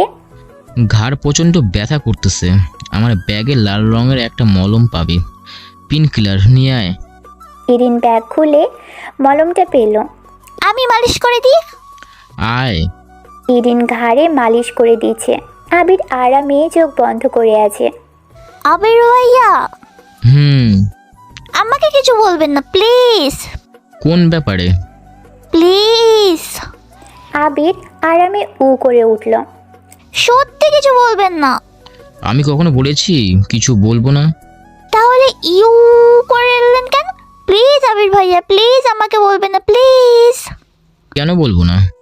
আম্মা আমাকে মেরে ফেলবে। সেই ভয় আগে ছিল না এখানে আসার আগে? এখন ধরা খেয়ে তারপর মনে পড়লো? আরে হবে না, আমি সত্যি বলছি, এইবারই শেষ। আবির সামনে ঘুরল। ইরিন থেমে গেছে, ভয়ে শুকনো ঢোক গিলল সে। আবির শীতল কণ্ঠে বলল, সত্যি বলছিস তো? আর হবে না? হবে না। আচ্ছা ঠিক আছে, যা, বলবো না। ইরিন দরজা খুলে আস্তে করে বেরিয়ে গেল। আবির হাসছে, মিটমিট করে হাসছে সে, ঘাড়ের কাছে হাত রেখে নিঃশব্দে হাসছে। একটু পর আবার ফিরে এলো ইরিন। আবির তখন উপর হয়ে শুয়েছিল। ইরিনের গলার আওয়াজ পেয়ে সামনে ঘুরল। ইরিন ইতস্তত করে বলল, একটা কথা জিজ্ঞেস করব? আবির মোটামুটি আন্দাজ করে নিয়েছে ইরিন কি জানতে এসেছে। হিয়ালি করে বলল, শুধু একটা। ইরিন প্রসঙ্গ পাল্টাতে দিল না, সরাসরি প্রশ্ন করল সে, আপনি হুট করে এখানে কেন এসেছেন? আপনি কি আগে থেকেই জানতেন নাকি আমি বিয়েতে আসছি? কিন্তু কিভাবে, কার কাছ থেকে? আবির হাসল, রহস্যজনক হাসি। ইরিন ভ্রু কুঁচকে দাঁড়িয়ে আছে। কি হলো, চুপ করে আছেন যে? আবির টেবিলের পাশে রাখা তার ফোনটা ইরিনের দিকে বাড়িয়ে দিয়ে বলল, চার্জ লাগিয়ে দে তো। ইরিন হাত বাড়িয়ে ফোনটা নিল, কিন্তু সাথে সাথেই কানেকশন দিল না। বলল, আমার উত্তর? আমি জানি না। আপনি তাহলে বলবেন না? ইরিন রেগে গেল। আবির আবারও হাসলো, হাসি হাসি মুখে বলল, তোরা তো কৌতূহল কেন? তুই আমাকে রিকোয়েস্ট করেছিলি আমি যেন তোর এখানে আসার কথা আন্টিকে না জানাই। আমি জানাবো না বলেছি, বাকি কে কি করলো, কেন এলো, এসব তো তোর কি দরকার? এর মানে কি দাঁড়ালো, আপনি আমাকে বলবেন না তাই তো? Yes, now go from here. Erin দীর্ঘশ্বাস ফেলে ফোনটা চার্জে লাগালো। আবিরের মুখ থেকে কোনো কথা বেরোবে না সে ভালো করেই বুঝে গেছে। ফোন চার্জে লাগিয়ে বেরিয়ে এলো। আবির হাসলো। ইরিন বড্ড বোকা, সে জানে না তার বিশ্বস্ত বন্ধু ইতিহাদি আবিরের ইনফর্মার, অসম্ভব ভালো একটা ছেলে। সেই ইরিনের লুকিয়ে লুকিয়ে বিয়েতে অ্যাটেন্ড করার ঘটনাটা আবিরকে জানিয়েছে। পরিবারের কাউকে না জানিয়ে ইরিনের একা একা বন্ধুদের সাথে বেরিয়ে পড়াটা ইতি সমর্থন করতে পারেনি। যদিও সে মনে প্রাণে চাইছিল ইরিন তাদের সাথে যাক, কিন্তু কাউকে না জানিয়ে যাওয়াটা রিস্কি। বিপদ আপদের কোনো সময় জ্ঞান নেই, কখন কি হয়ে যায় বলা যায় না। তাই অবশ্যই ফ্যামিলি মেম্বারদের কাউকে না কাউকে জানিয়ে যাওয়া উচিত। ইরিনকে অনেক বুঝিয়েছে সে, কিন্তু ইরিন কিছুতেই বাসায় জানাবে না। অবশেষে বাধ্য হয়ে আবিরকে খবরটা দিল সে। আবিরের সাথে তার ভালোই সম্পর্ক, এমনকি ইরিনের সাথে আবিরের বিয়ের কথাটা একমাত্র তাকেই জানিয়েছে আবির। বিয়েতে খুব সাজলো ইরিন, একেবারে জমকালো সাজগোজ, লাল টুকটুকে লেহেঙ্গার সাথে ম্যাচিং গোল্ডেন স্টোনের গয়না, ভারী মেকআপ, বেশ গর্জিয়াস লাগছে ওকে। ইতিমধ্যে অনেকের কাছ থেকেই প্রশংসামূলক অনেক কিছুই শুনে ফেলেছে সে। নিহার ছেলেটাকে আবির সুবিধার লাগছে না, ঋতুর খালাতো দেবর। আশা থেকেই ইরিনের উপর চোখে চোখে রাখতে হবে ব্যাটাকে। একটু পরেই শোরগোল শুরু হলো, বর এসে গেছে। ইরিন ফুলের ডালা নিয়ে সিঁড়ি দিয়ে উঠছিল। অসাবধানতাবশত নিহাদের সাথে ধাক্কা খায়, ফুল সব দুজনের মাথায় পড়ে।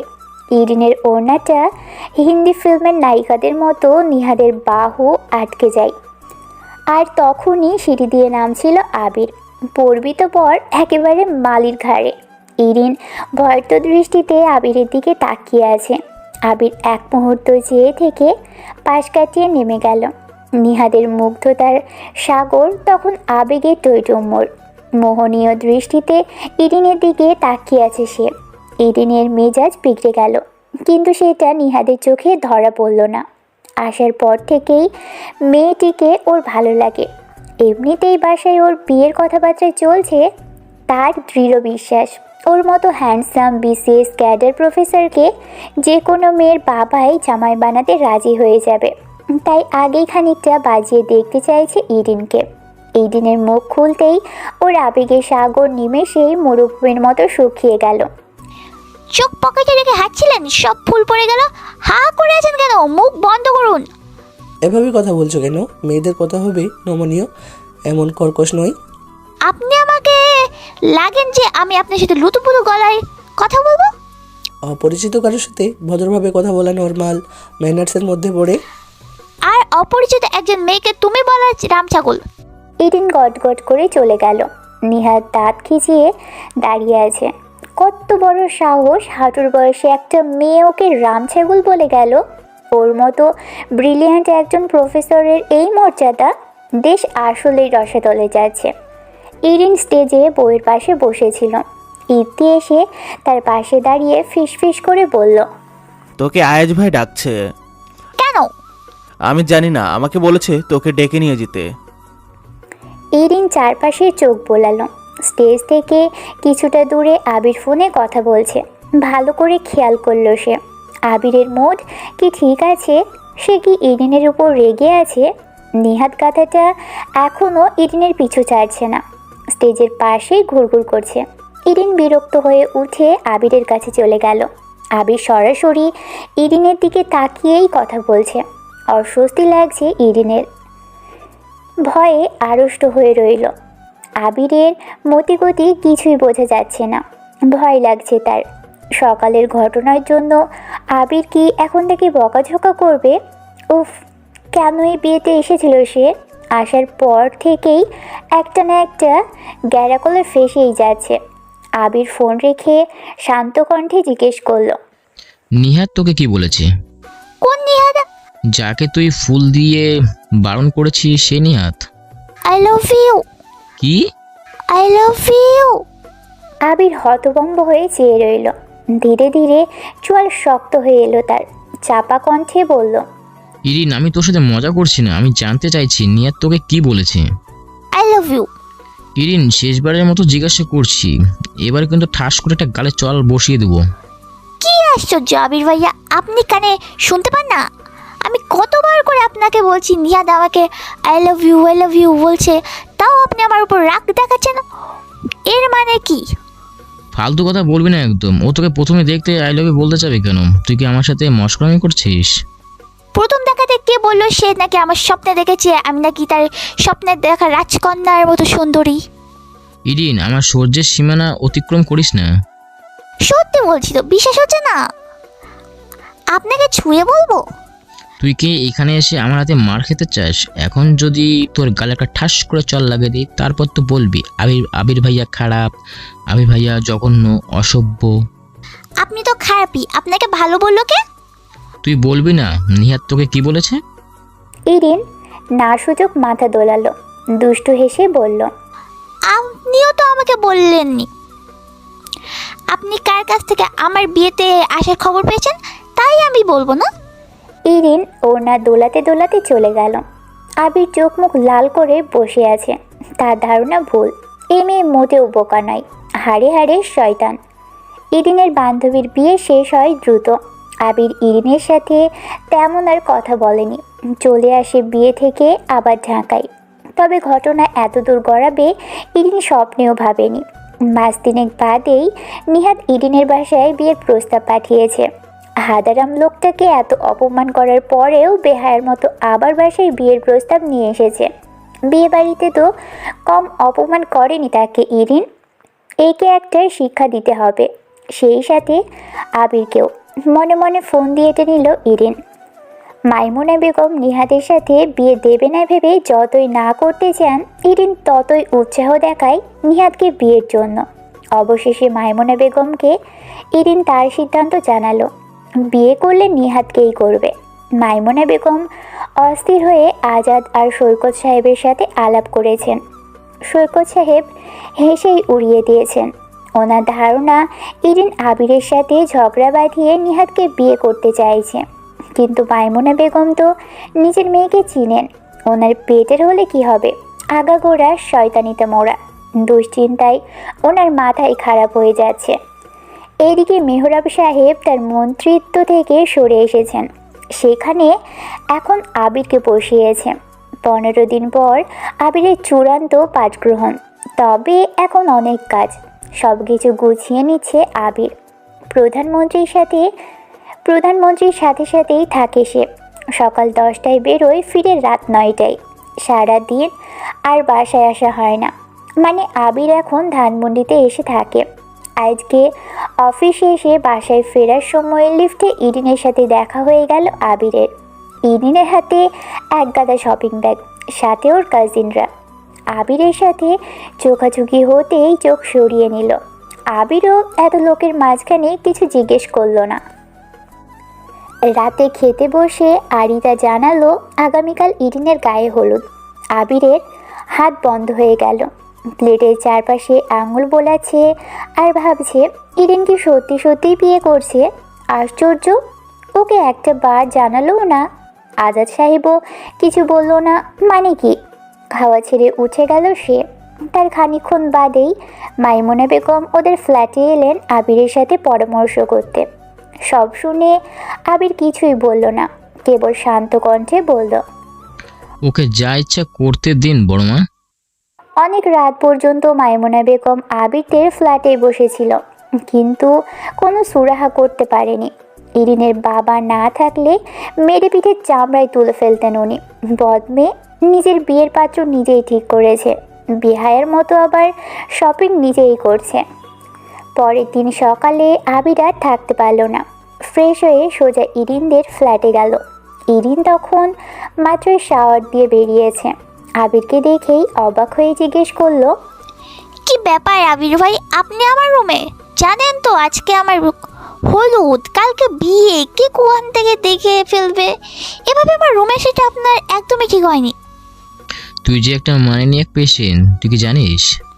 না তো, তাই নাকি? আপনি প্লিজ কাউকে কিছু বলবেন না, আমার বিয়ে ভেঙে যাবে। অনেক কষ্ট আমার জন্য একটা ভালো পাত্র জোগাড় হয়েছে। বিশেষ ক্যাডেট, কে জানে? নিহাদ চিনেছেন? ঋতুর খালাদের দেবর, যাকে আমি ফুল দিয়ে বরণ করেছিলাম, সেই নিহাদ। আবির রাগে ফেটে যাচ্ছে।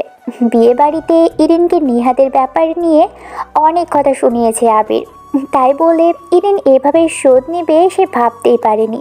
ফট করে ইরিনের চুলগুলো মুঠোয় নিয়ে বলল, তুই আমার সাথে তেজ দেখাচ্ছিস? আমি কি তোর তেজে ধারধারি? এত বড় সাহস যে তোর হলো কি করে? বিয়ে করার খুব শখ হচ্ছে তাই না? হয়েছে তো, খুব শখ হয়েছে। ঋতুর বিয়ে দেখে আরো বেশি করে হাই হয়েছে। আপনি করে ফেলুন, বয়স তার কম হয়নি। চুপ বেয়াদব। এখানে বেয়াদবের কি হলো? আবির হতাশ হয়ে বলল, আমি আগে জানলে তোকে মানসিক ডাক্তারের কাছে নিয়ে যেতাম। আপনি বসবেন না, বেরোবেন না। আবিরের রাগ ক্রমাগত বাড়ছে। সে এত রাগ দেখাচ্ছে, অথচ ইরিনের ভাব দেখে মনে হচ্ছে কিছুই হয়নি যেন। ওর বিয়ের দাওয়াত খেতে এসেছে আবির। রাগ সামলানোটা কষ্টকর হয়ে যাচ্ছে। এই মুহূর্তে ইরিনের সামনে থেকে চলে যাওয়াটাই উত্তম। ইরিনকে ছেড়ে দিয়ে বেরিয়ে গেল আবির। মাইমুনা বেগম ওর ঘর আটকে বসে আছে। তার মেয়ে এভাবে সবার সামনে তাকে ছোট করবে তিনি ভাবতেই পারেননি।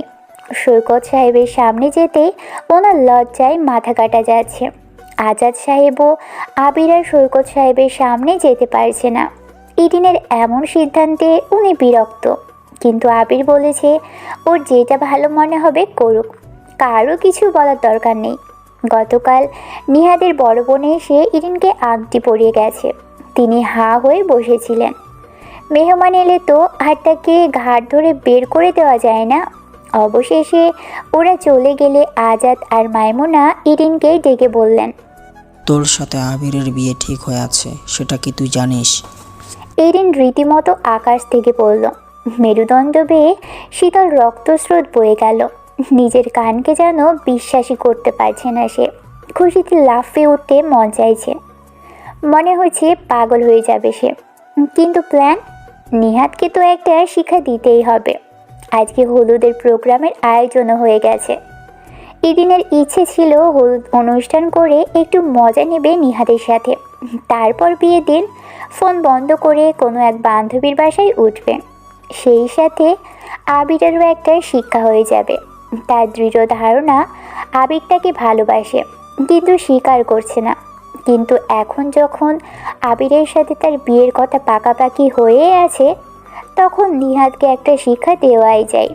তাই ইতিহাদের সাথে পরামর্শ করে বাসায় কাউকে কিছু জানালো না সে। এদিকে সব কথা খুলে বলার পরেও মেয়ের সাহস দেখে মাইমুনা বেগম অবাক হয়ে যাচ্ছেন। তিনিও মনে মনে সিদ্ধান্ত নিয়ে ফেলেছেন এর শেষ তিনি দেখেই ছাড়বেন। করুক নিহাতকে বিয়ে ইরিন, তিনি আর কিছু বলবেন না। সন্ধ্যার দিকে আবির সেজে গুজে ছাদে এসে হাজির হলো। এই সেই হুলস্থুল, চারিদিকে ছোটাছুটি, দৌড়াদৌড়ি। ইরিনের বিয়ের সব দায়িত্ব যেন সে একাই নিয়েছে। ইরিন হাঁ হয়ে শুধু তার কাণ্ডই দেখে গেল। ইরিনের বান্ধবীগুলোর সাথে আবিরের মাখামাখি দেখে গা শিরশির করে উঠল তার। ইচ্ছে করছে স্টেজ থেকে নেমে সবকটার গালে চুলকানি মাখিয়ে দিতে। আর আবির, ওকে তো গোবর পানিতে চুবাতে মন চাইছে। ইরিন সামান্য একটু হাত ধরলেই তার হাতে যেন ফোসকা পড়ে যায়, অথচ এখন মেয়েগুলোর সাথে দিব্যি ফষ্টি নষ্টি করছে। ছি, মন্ত্রী আয়াজ রহমান, ছি। এই আপনার ভালো মানুষই। মজার ব্যাপার হচ্ছে মুরব্বী গোছের কেউই নেই, এমনকি ইরিনের বাবাও নেই। ইরিনের কিছু আত্মীয় বন্ধুবান্ধব এরাই মজা করছে। ইরিনের সন্দেহ হচ্ছে আবির কি কোনোভাবে তার প্ল্যান সম্পর্কে জেনে গেছে। এত নির্লিপ্ত থাকছে কি করে সে? আবিরকে রাগাতে গিয়ে উল্টো ইরিনের মেজাজ খারাপ হয়ে গেল। ছাদ থেকে নেমে সোজা মাইমুনা বেগমের ঘরের দিকে গেল সে। মাইমুনা বেগম হাই পাওয়ারের ওষুধ খেয়েও প্রেশার কন্ট্রোল করতে পারছে না। এই মেয়ে শক দিয়ে দিয়ে ওনাকে মেরেই ফেলবে। কি পেয়েছেটা কিসে? সে যা বলবে তাই হবে। কলেজে ওঠার পর থেকেই এই মেয়ের লাগাম ছাড়া চাল চলন শুরু হয়েছে। দিন দিন বাড়ছে তো বাড়ছেই। কত বড় স্পর্ধা! বিয়ের সব আয়োজন করে হলুদ প্রোগ্রাম করে এখন বলছে বিয়ে করবে না। উনি কিছুতেই রাগ সামলাতে পারছেন না। ঘাড়ের রগ চিনচিন করছে। এই মেয়ে ওনাকে কবরে নিয়ে শান্তি পাবে। ঠাস করে চড় মারলেন ইরিনের গালে, ঠেলে ঘর থেকে বের করে দিলেন ওকে। প্রচণ্ড রাগ লাগে ইরিনের। নিহাত আছে সামনে। সে যে নিহাতকে বিয়ে করবে না জানাতেই নিহাতই তাকে গড়গড় করে অনেক কিছু শুনিয়ে দিল। নিহাত যা বলল তাতে ইরিনের আর কিছুই করা লাগলো না। নিহাতের পক্ষ থেকেই বিয়ের জন্য না করে দেওয়া হলো। কেন সেটা ইরিনকে বলা হলো না। বারান্দায় দাঁড়িয়ে গুনগুন করছে ইরিন। বিয়েটা ভেঙে গেছে। কী কারণে ভেঙেছে সেটা ওর কাছে ইম্পর্টেন্ট না, ভেঙেছে এটা ইম্পর্টেন্ট। আবির কফি নিয়ে বারান্দায় দাঁড়ালো। ইরিন গলা চড়িয়ে ডাক দিয়ে বলল, আমার বিয়ে হয়ে গেছে আবির ভাই। জানি, কিন্তু তুই এত খুশি কেন? বিয়ে করে আমাকে পাগল হয়ে যাচ্ছিলিস, এখন কি হলো? কি যে বলেন না আপনি, আমি ভীষণ দুঃখিত হয়েছি। সকাল থেকে গড়িয়ে গড়িয়ে কেঁদেছি, ওয়াশরুমে ঢুকে ফুপিয়ে ফুপিয়ে কেঁদেছি। দুঃখে আমার কলিজাটা ফেটে যাচ্ছে।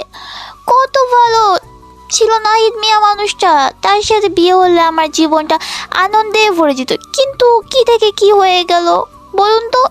তুই আমার সাথে ফাজলামো করিস? ইরিন জিভ কেটে না বোঝালো। ছি ছি, আপনি আমার গুরুজন, আপনাকে বড় ভাইয়ের মতো শ্রদ্ধা করি।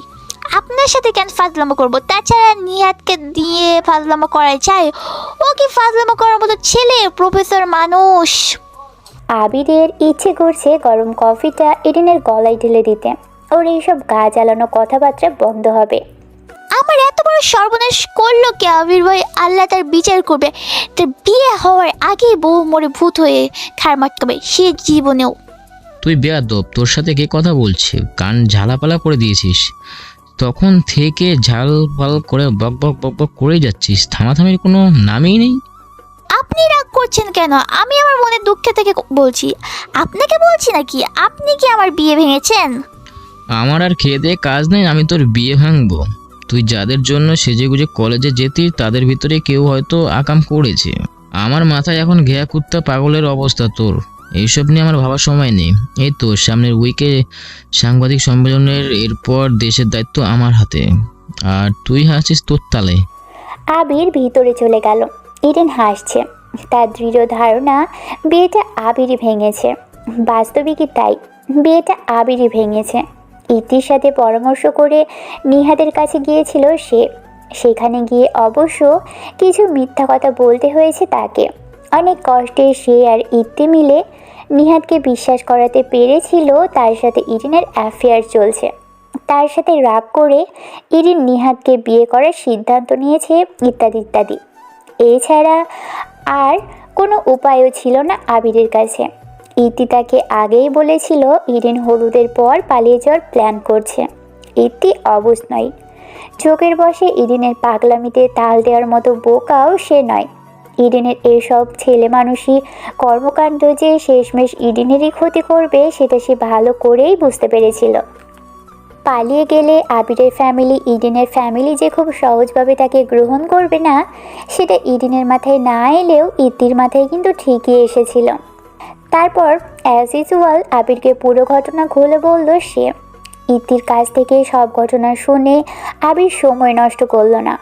যে করে হোক ছেলেপক্ষ থেকে আগেই বিয়ে থামাতে হবে। ওদেরকে কিছুতেই অপমানিত হতে দেওয়া যাবে না। তারা নিশ্চয়ই ছেড়ে কথা বলবে না। যে মেয়ে বিয়ের দিন পালিয়ে যায় তার সম্পর্কে অনায়াসেই যে কোনো বদনাম তুলে দেওয়া যায়। যদিও সে জানা ইরিন বোকা বলেই এমন একটা পরিকল্পনা করেছে।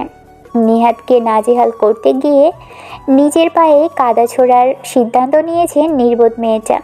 তাই দেরি না করে ইতিকে নিয়ে নিহাদের বাসায় গিয়েছিল সে।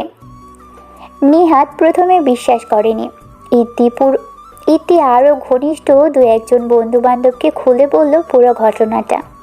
অবশেষে সবাই মিলে ইরিনের অলক্ষ্যেই এই ঘটনার সমাধান করলো।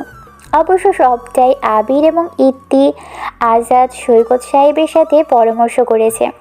ওনারা ইরিনের ছেলে মানুষিতে বিন্দুমাত্র অবাক হলেন না। ওনারা ছোটবেলা থেকেই এই মেয়েটির স্বল্প বুদ্ধিতার বহু প্রমাণ পেয়েছেন এবং তাদের ছেলে যে এই বোকা মেয়েটিকে প্রাণাধিক বেশি ভালোবাসে সেটাও তাদের অজানা নয়। অতএব ওনারা সবাই সাহেব আবিরের পরিকল্পনাতে সামিল হলেন। বাসায় কোনো মুরব্বীকে তিনি কৌশলে হলুদ প্রোগ্রামে আসতে দেননি। এদিকে মনে মনে কঠিন সিদ্ধান্ত নিল আবির।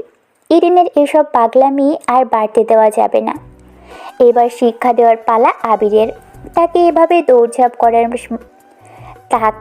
দৌড়ঝাঁপ করার সাজা ইরিনকে ভোগ করতে হবে। এইসব উদ্ভট পরিকল্পনা যেন আর কোনোদিন না করতে পারে সেই ব্যবস্থা করতে হবে। নাও ইটস টাইম টু ইরিনের 12টা বাজানোর। ইরিন আর ইতি করিডোরে দাঁড়িয়ে আছে। দুজনেরই মুড অফ।